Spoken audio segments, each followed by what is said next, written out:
I'd like to start off this evening by welcoming everyone to the Great Hall of the Legislative Assembly. See some familiar faces here, so it's a good evening. We're aware that there's no other events happening, so we're very appreciative that you've taken the time to be here, and very appreciative at the same time, to hold an interest in the topic of discussion for this evening. I just wanted to begin by a few housekeeping. To my left, there's the bathrooms there, and there's the exits. So just to advise you of that. And at the same time, the building security people are on duty, so you'll probably see them throughout the evening. At the same time, there's an automatic external defibrillator on the wall to the right of the main exit. Yes, I did. Exit short to my left. Yeah. We also have French interpretation this evening, and headsets are available in the back of the room. Tonight we'll be talking about establishing an office of the Ombudsman for the Northwest Territories. Before we begin, let me take a moment to introduce myself and my colleagues on the Standing Committee of Government Operations. We are your hosts this evening. My name is Michael Natalie. I'm the chair of the Standing Committee. Also on the committee are Ms. Wendy Beazro, Deputy Chair and MLA for Yellowknife Frame Lake, Mr. Daryl Delaney, MLA for Range Lake, Mr. Alfred Moses, MLA for Inuvik Boot Lake, and Mr. Norman Yakalai, MLA for Satu. Also with us this evening are the committee staff, Ms. Gail Bennett, committee clerk, and also Ms. April Taylor, committee researcher. I will now turn the floor over to Ms. Wendy Beazro, who has graciously agreed to be our moderator for this evening's event. Merci.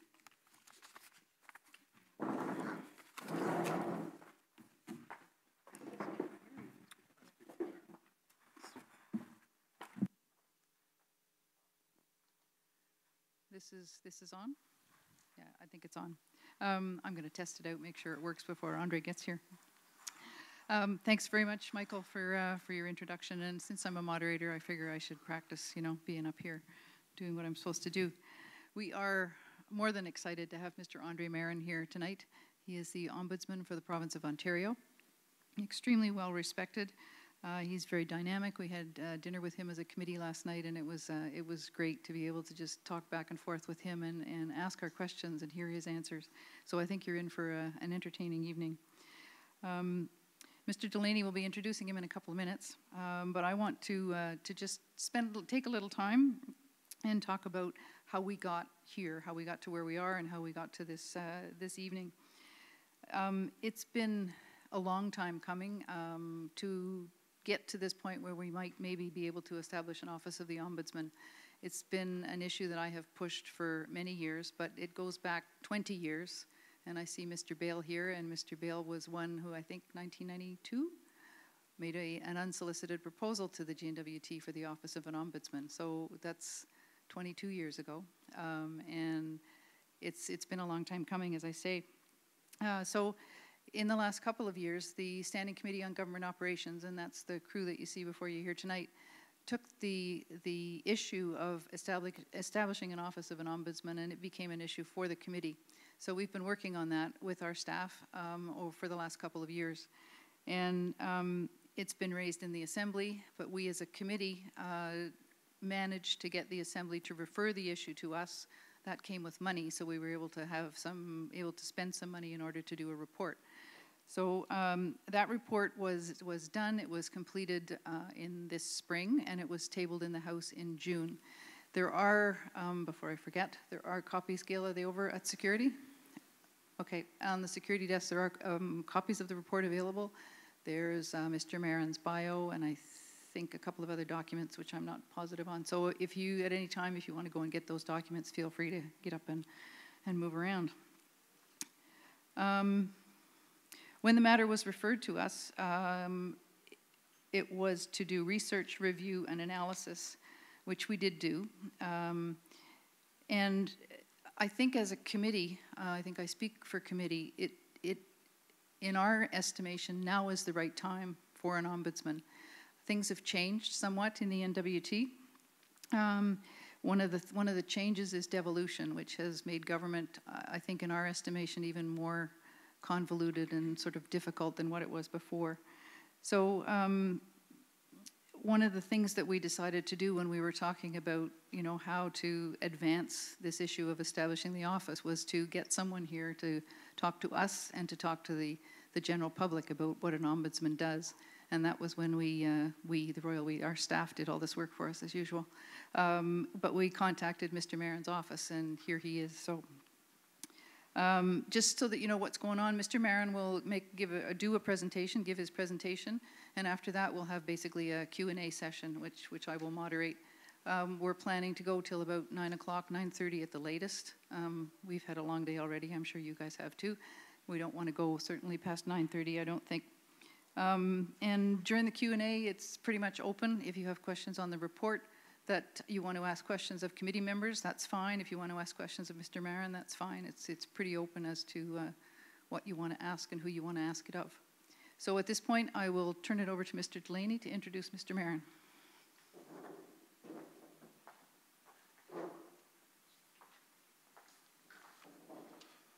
Thank you, Ms. Bizero. Bonsoir tout le monde. Good evening, everyone. And thank you for coming. As you're told, lots of competing pressures this evening.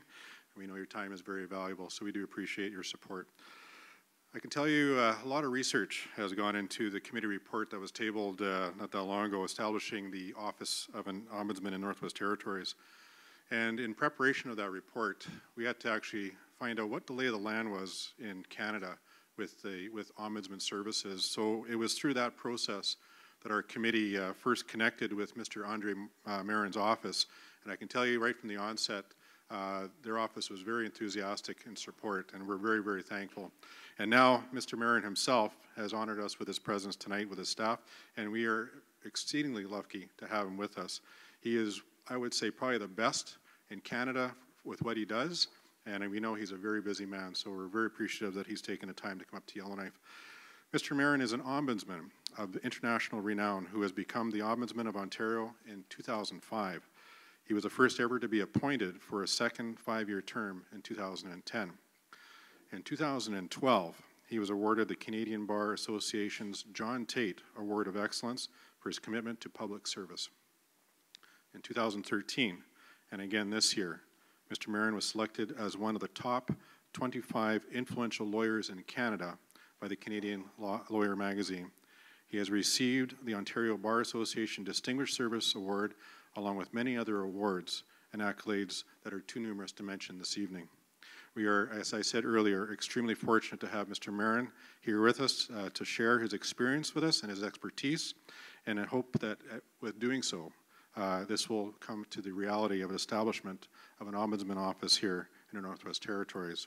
So without further delay, it is my pleasure, ça fait ma plaisir, to present Mr. André Marin, Ombudsman for Ontario.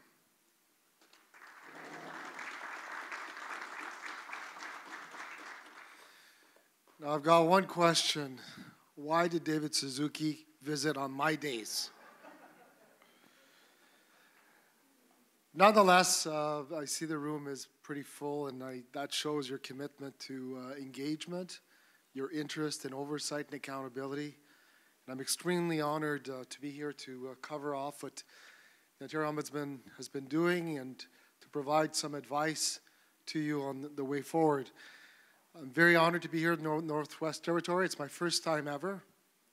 And I learned a lot about your political system, your landscape. I'm very proudly wearing today the Northwest Territory cufflinks offered to me by the Speaker. And I think that we're at a juncture here in Northwest Territory which is really truly historical. And I'd like to thank the committee for their truly excellent work. I reread this afternoon the June 2014 report, and it's actually an extremely good piece of work, well researched, and very compelling. We also researched some of the issues that have come across the political landscape here on the creation of an ombudsman's office. And there are 4 themes to my presentation. First of all, who we are and how we work. Secondly, I'll address some of the issues about duplication and cost that you may have heard about being discussed by MLAs and the government. And finally, the power of moral suasion. How does the Ombudsman's office work? So let's start from the beginning. When you hear the word ombudsman, you might be tempted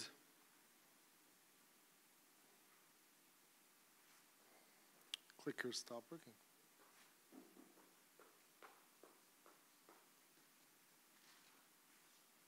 Okay, you got to point to the screen. Okay, that's the computer. I was looking for the computer. When you hear the word ombudsman, you might be tempted to think, is it something I buy at IKEA? And in fact, you wouldn't be that far off, because the word ombudsman is Swedish.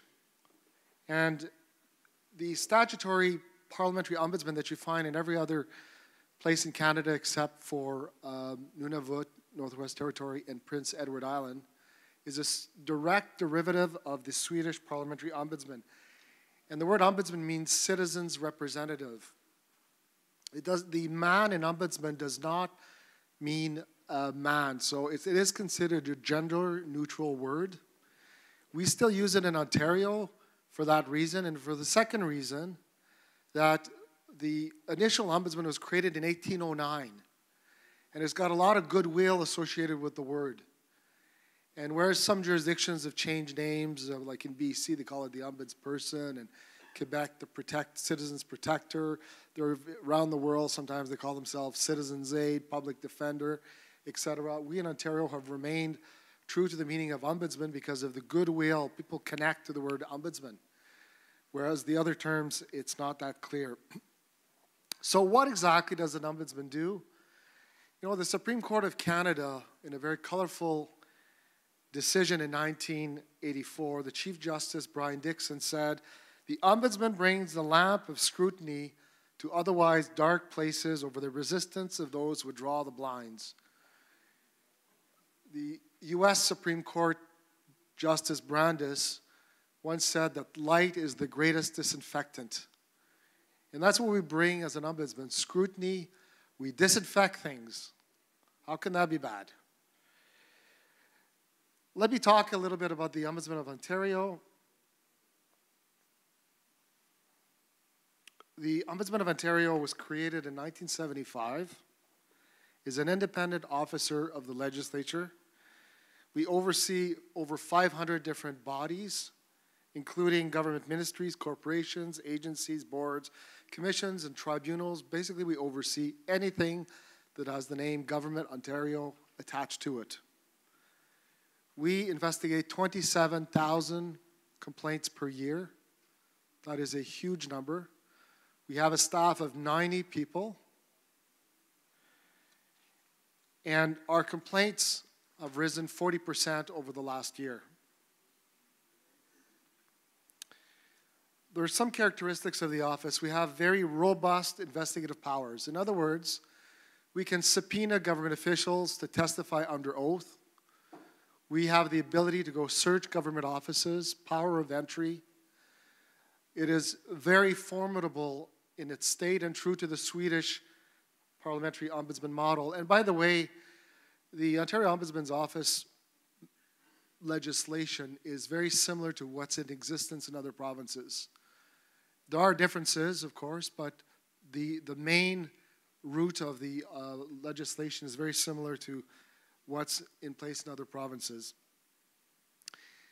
Probably this is what gives us so much cooperation in our province, is that non-cooperation with the Ombudsman's Office is an offense punishable by jail, which means that when we go to enter a government office, when we ask for documents, we get very good cooperation, you can imagine.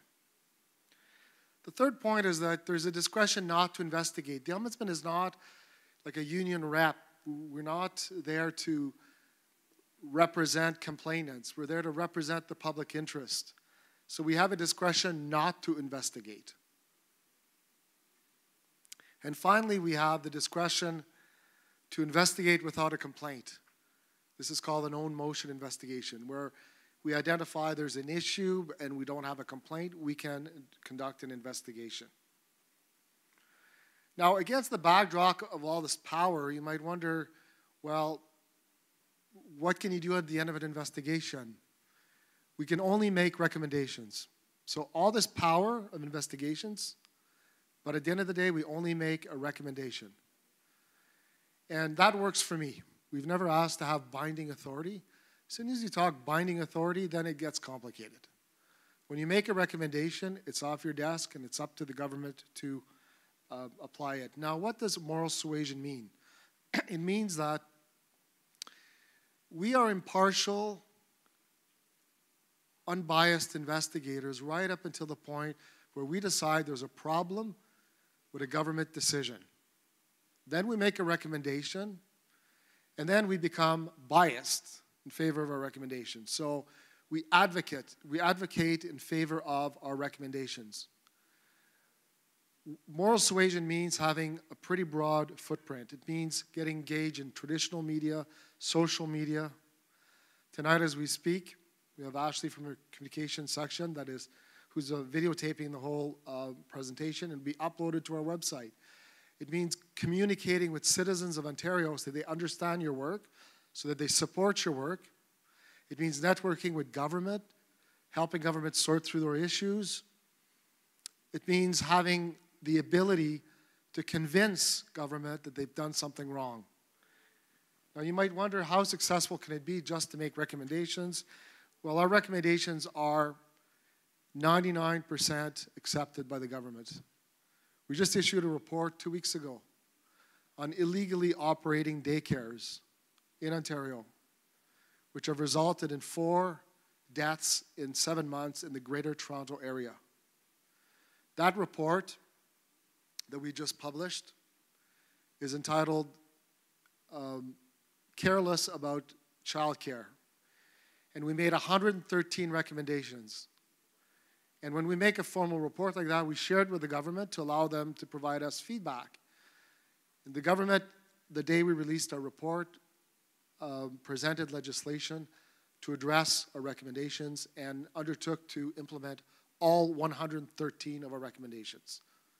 So that's the kind of results that we've been able to bring to Ontario. It's not about playing a gotcha game with the government. It's about improving governance by being to the side, helping citizens have a voice. You know, I often say that the role of the Ombudsman is to humanize government. You know, in Toronto, the capital of Ontario, that's the seat of the provincial government. Toronto is where all the big decisions are made. And on Bay Street, as you might appreciate, and blocks from there is where the seat of government and the bureaucracy is located. They make decisions that sometimes affect some of the 13.5 million citizens of Ontario, and they don't realize it. And we're there to remind them of the human impact of administrative decisions and to say, hello, there's a problem here, when we feel there is a problem. There's 4 characteristics to an effective ombudsman's office. Independence. Independence means I'm appointed for a fixed term by vote of the Legislative Assembly, and I cannot be fired because someone doesn't like my reports. The ombudsman can be terminated for cause, which normally means committing a criminal offense, which luckily I haven't so far. And 2, by vote of the Legislative Assembly. So that provides a lot of latitude to do your work. Impartiality means that when a complaint comes in, we don't immediately presume that he or she is right or wrong. We examine the complaint and decide whether we will investigate and how far we will go. Confidentiality is a very important feature as well, so that complainants don't get reprisals for coming forward with complaints regarding the Ontario government. And finally, a credible investigative process. Our fact-finding has to be unassailable, which means people can't say, oh, you got it wrong. You got your facts wrong. And our recommendations we make have to be reasonable. You know, the funny thing has happened, since our recommendations are virtually always adopted, when we make them, we feel the extra pressure to be extra reasonable. And it's something very interesting because we know that when we recommend things, it'll pass. We are very careful to recommend reasonable recommendations that we, if we were in government, would be inclined to accept. Reporters often ask me, well, which one is the most important of the 4 criteria? And I have to say it's independence, because if you're not independent, if you don't have the ability to move about, operate your office the way you want, if you don't have that independent infrastructure from government, it's impossible to be impartial, confidential, and offer a credible investigative process. Now, there are limits to what we do. We do not investigate members of provincial parliament, which you would call here MLAs. We do not investigate cabinet decisions. You have a different form of government, but we do not examine ministers' meetings when they meet, decide an issue. We do not investigate courts and judges proper. We do investigate quasi-judicial tribunals, but not the Ontario Provincial Court. Of course, we do not investigate private sector, businesses, individuals, or professions, or any other levels of government. And it's funny, we have a Twitter account with 27,000 followers. And it's incredible the number of complaints we get or issues raised through our Facebook or Twitter, complaining about virtually any issue, private sector, businesses, but we don't investigate those, and we are happy to limit ourselves to the Ontario government. There is an area beyond the provincial government which is known as the broader public service. Broader public service meaning publicly funded but outside the Ontario government. And in Ontario, that means municipalities, universities, school boards, hospitals, and so on, otherwise known as the MUSH sector. So up till today, we do not investigate any aspects of the broader public service in Ontario. However, this looks like it's about to change. Today, continued the debate on Bill 8. This is Ontario proposed legislation to provide an extensive extension of the Ombudsman's mandate in Ontario to cover municipalities, and there are 444 in Ontario, universities, 22 of them in Ontario, and school boards, 82 of them. Now, considering I'm already responsible for investigating 500 plus Ontario government bodies, we are looking at an increase in bodies of over 600. And in my experience, municipalities in Ontario, there's 444, and guess what? That means 444 different cultures, political cultures. So if we pause here for a moment, our office was created, we celebrated, in fact, our 39th anniversary last week. And now there's legislation that's going through the provincial parliament that appears to be supported by all political parties, and appears that it will be passed, that will significantly extend our jurisdiction. So if the Ombudsman was not working in Ontario, you would expect that there'd be an opposition. You would expect that the government would not be extending our mandate.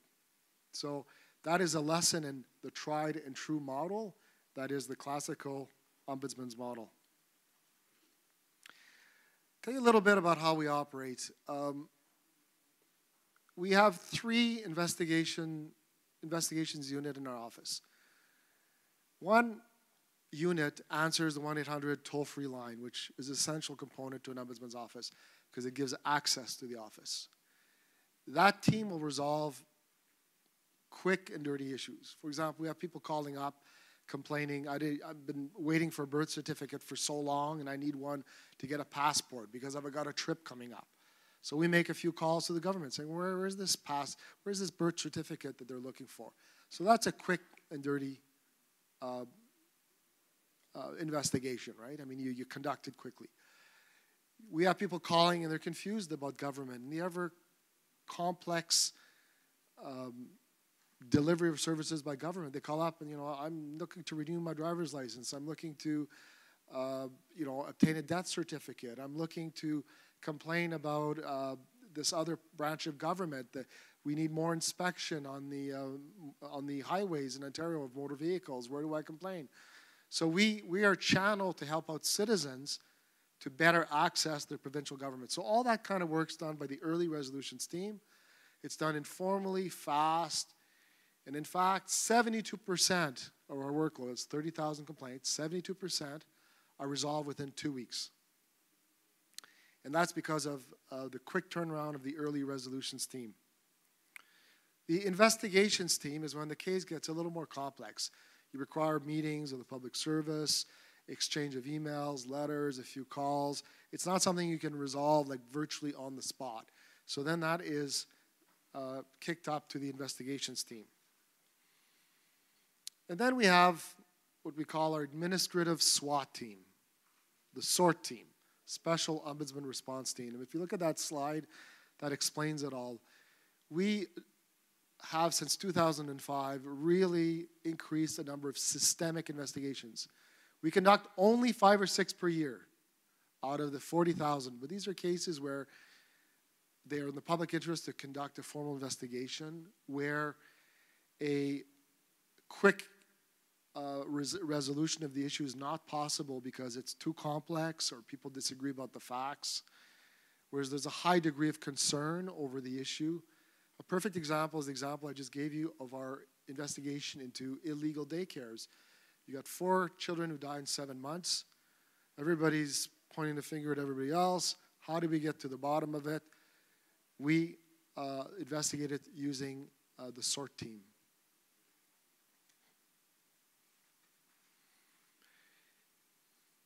You know, there's been a concern that expressed here that the role of the ombudsman could compromise the role of MLAs. And flipping through all these slides here. So let me address that a little bit. The first Ombudsman of Ontario used to appear before legislative assembly committees by saying, I look upon each member of the legislature as an ombudsman in his own right. We are not here to challenge the role of the MLA. We're there to support it. Since 2005, we have had 2,000 cases referred to us by MLAs. Why is that? It's because MLAs do not have the investigative tools that an ombudsman has.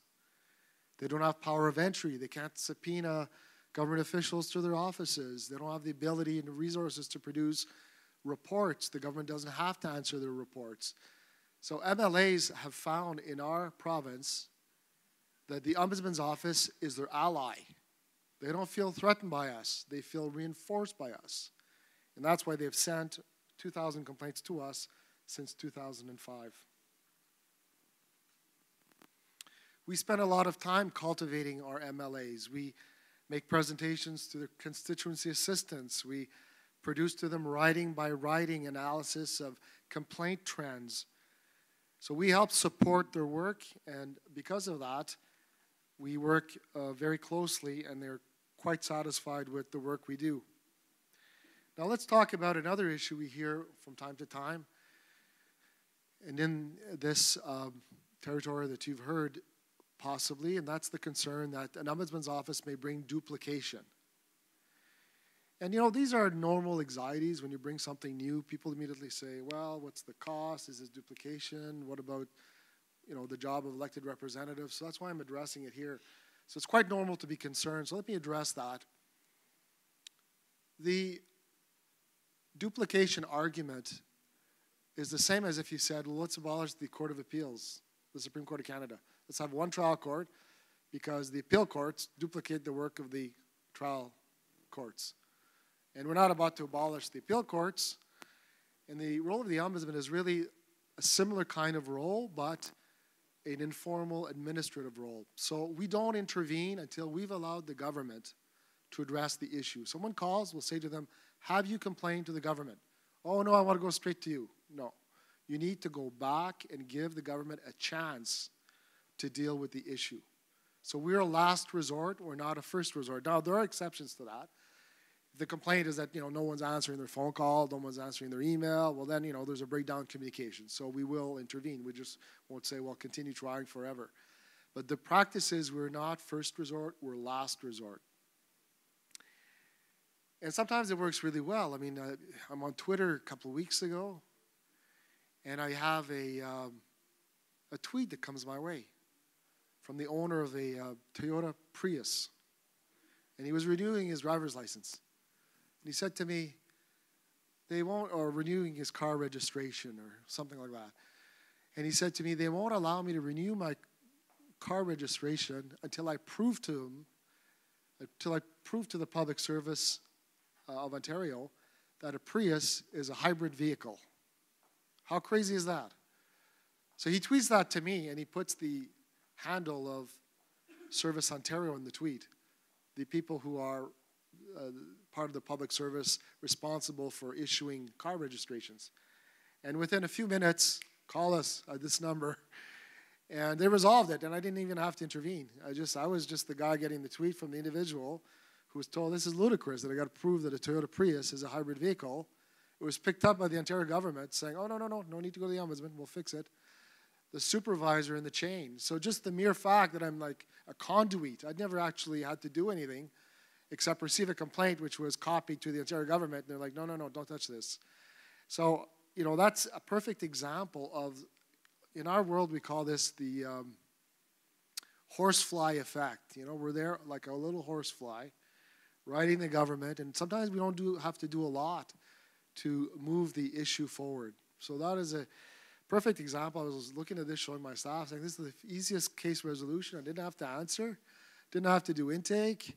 It was picked up and acted upon. Because the government has a vested interest in resolving things before we put it under a microscope. So our office refers complainants to internal mechanisms first. So the government does not have to worry. We do not supplant them. We do not replace them. We do not duplicate them. As a general principle, we do not investigate until a complainant has exhausted existing avenues. And we do not force complainants to go through the appeal process if they have valid reasons. I say that if they have valid reasons because we have to respect that. Internally, there are often appeal processes, and we would want to interject ourselves in the appeal process and create havoc in the organization. So we are respectful of how things are set up, but sometimes things don't go exactly the way they should, and an appeal would be unfair. Let me give you an example. We got a complaint that a citizen came to us and said, we had an appeal in front of the Landlord-Tenant Board. And we couldn't make it to the board on the assigned adjudication day. So we sent a friend of ours to go on our behalf. The friend adjourned the case. And the court, the quasi-judicial tribunal, agreed to adjourn the case. Lo and behold, a few months later, the complainant in front of the Landlord-Tenant Board gets a letter saying, you did not show up, complaint dismissed. So he came to office saying, I didn't show up, but I had a friend appear, and they adjourned the case. So think about it for a moment.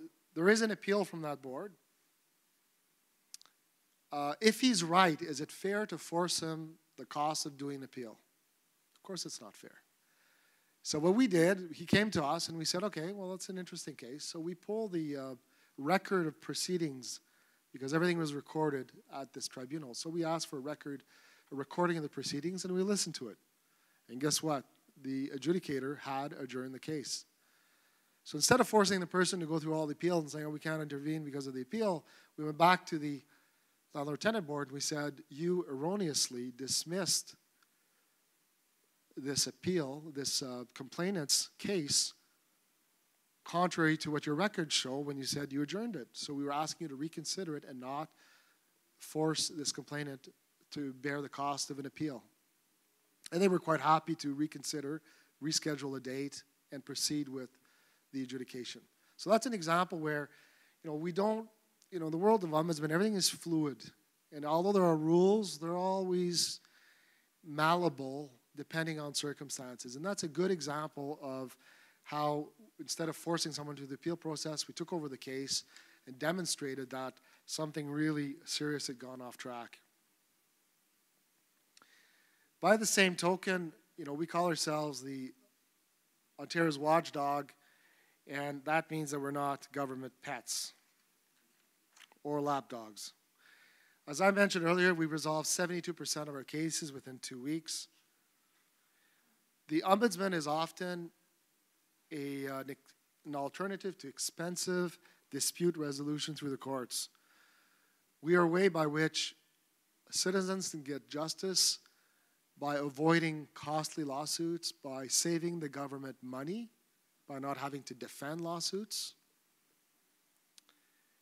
And we are, if the case is correct, an independent affirmation that the government has acted appropriately. I'm often asked, what's wrong with government? Is government full of evil people? Every time my increase in complaints go up 40%, I'm asked, oh my God, what did the government get wrong last year? They're 40% more incompetent. And my answer to that is it's just not a numbers game. I mean, we have incredible visibility, and the more we release systemic reports, we show the value of our office, and that invites people gives them hope that there's light at the end of the tunnel. There's something known as complaint fatigue. You get your hydro bill or your utilities bill or your internet bill, and there's something wrong in there, and you're like, oh, it's $5. I'm just going to pay it. Who's going to listen to me, right? If they're charging you something they didn't pay for, you may just look the other way for a couple of months before you complain. Like, people just think that, what's the point? This is my busy time. It's my life. Time is cash. It's not worth it, right? We all found moments in our life where we look the other way. We're just frustrated. And sometimes by us giving attention to an issue, it's like, wow, somebody is listening. Perfect example is right now we're investigating the main electrical energy supplier in Ontario, which is a government agency called Hydro One. Now, Hydro One had 200 complaints a couple of years ago, which is about what we normally get. The following year, it had 647.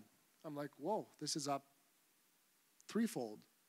So we started looking a little closer. Complaints about lack of customer service, problems in the billing, large amounts of money taken from bank accounts without any explanation, that kind of stuff. So it went up threefold. So we announced an investigation to Hydro One about a year ago. It's still ongoing. Guess how many complaints we have now from Hydro One as of October 31st? So we went from 200 to 647.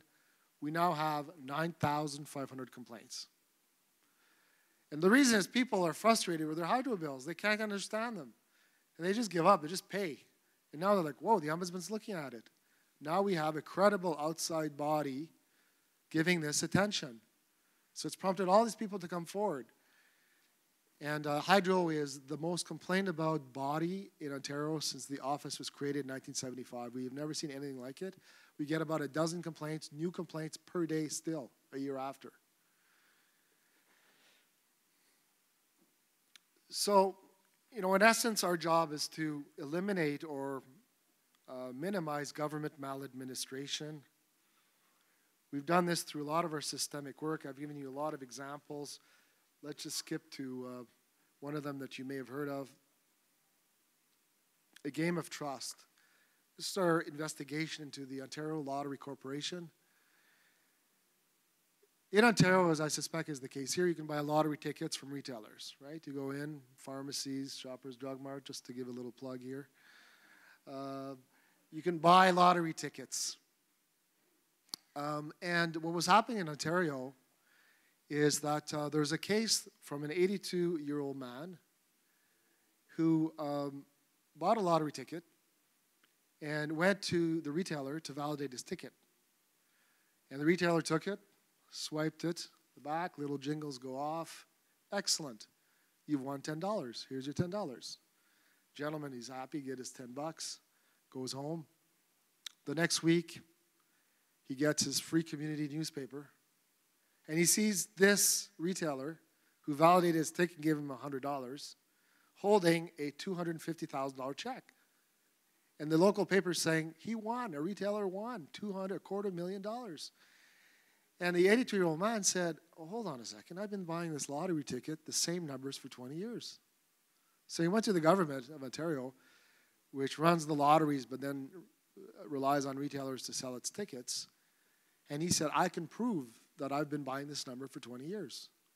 And he, you know, some people are really very good at these lotteries, right? They mark everything, or they have diaries and when they played and so on. So he was able to provide evidence of where he bought his tickets, what the meaning of every number was. You know, the number 2 is I was 2 years old when I was out of diaper, 6 when I got my first dog, you know. So he was able to attribute significance and demonstrate that he was, in fact, the bona fide owner of the ticket. The Ontario government said, no, we have nothing to do with this. If you think you've got a problem, sue the retailer. And he said, no, you have a duty of care. You are the Ontario government. The government washed its hands of it. He sued the government. The government spent hundreds of thousands of dollars defending the lawsuit. I kid you not, armies of lawyers fighting him. And then we investigated. Oh yeah, we investigated. And we discovered that there was a very cozy relationship between the Ontario Lottery Corporation with its retailers. We discovered that they didn't know how many retailers they had. We're like, okay, let's try the investigation. How many retailers do you have? We don't know. Do you do background checks on your retailers? Oh, no. What security measures do you have in place to investigate complaints that retailers have ripped off the system? We have none.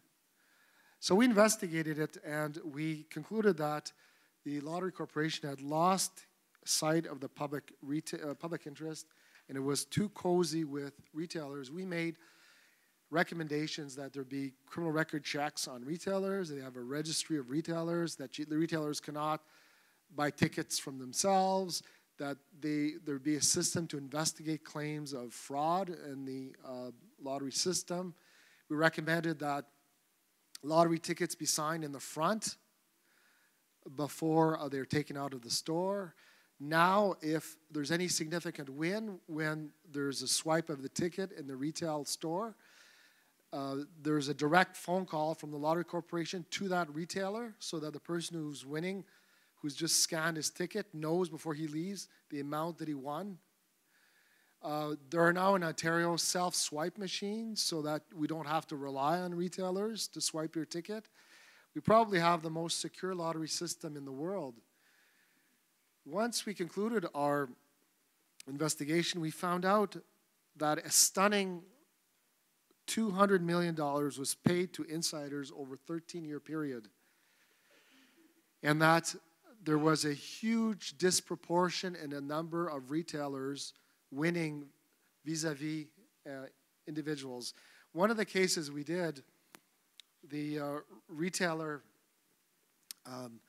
ended up in the outskirts of Toronto, had basically defrauded $12.7 million win, $12.7 million. I must say, though, this retailer had very good taste. You should see the castle they built, driving Rolls Royces and everything.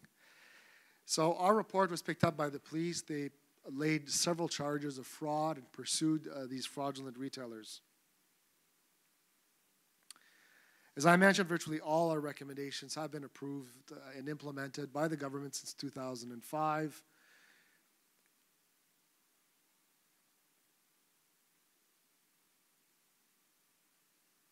This is me when I looked very young in 2005.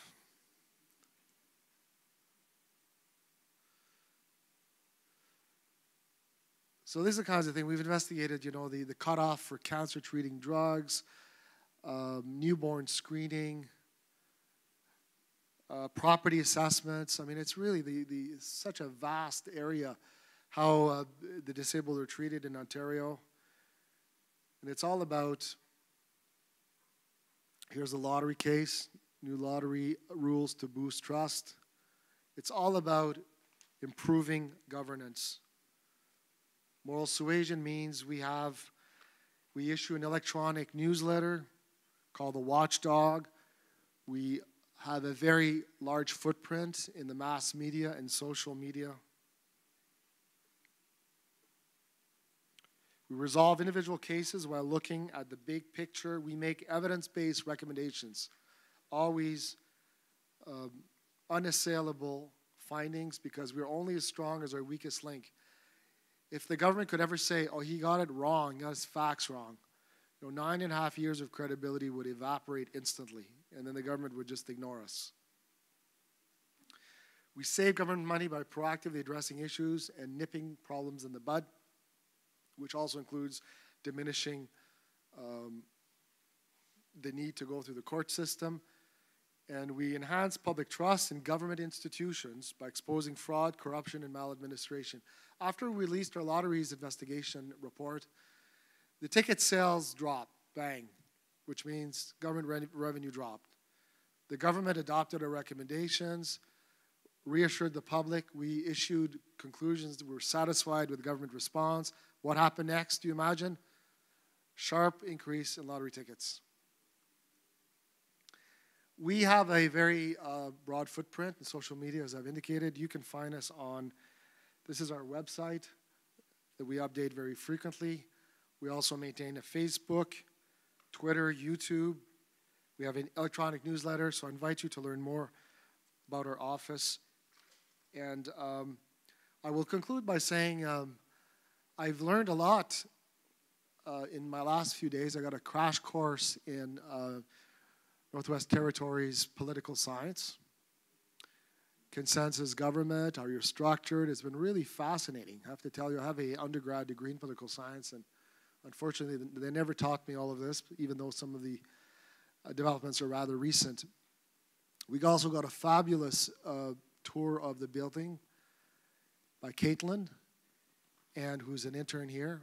And we were told that the windows in this building are meant, first of all, to promote light in seasons sometimes that deprive you of light, but also we were told that it is meant to reflect the transparency of a consensus government.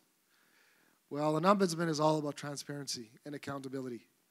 And I would think after building a splendid building such as this one that was paid for, as I understand, very recently, then the next logical step would be the creation of an ombudsman's office. Thank you very much.